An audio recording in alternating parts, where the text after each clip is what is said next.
Gamesweasel.com. Review.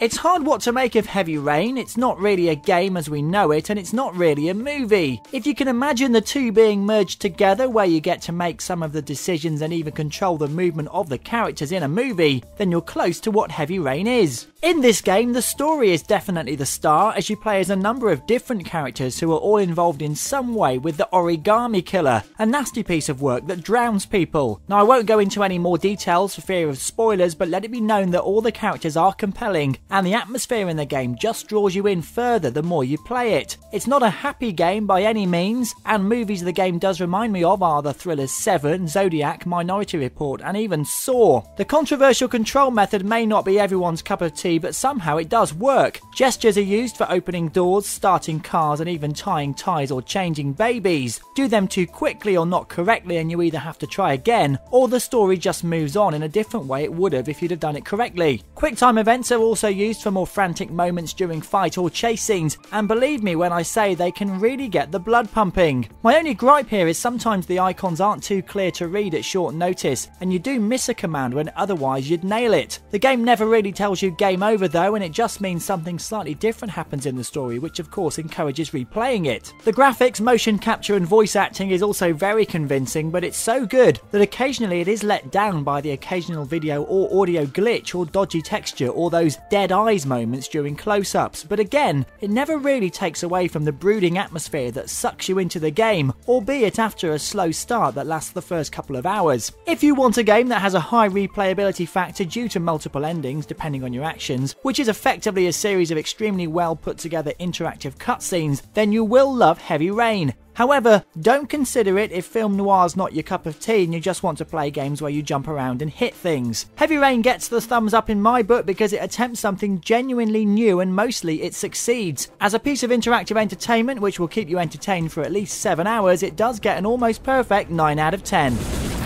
You've been watching a review from Gamesweasel. If you want to get the show each week, which includes video game reviews, news, previews, competitions and special features, then head over to Gamesweasel.com for our video podcast, Gamesweasel TV. Gamesweasel.com.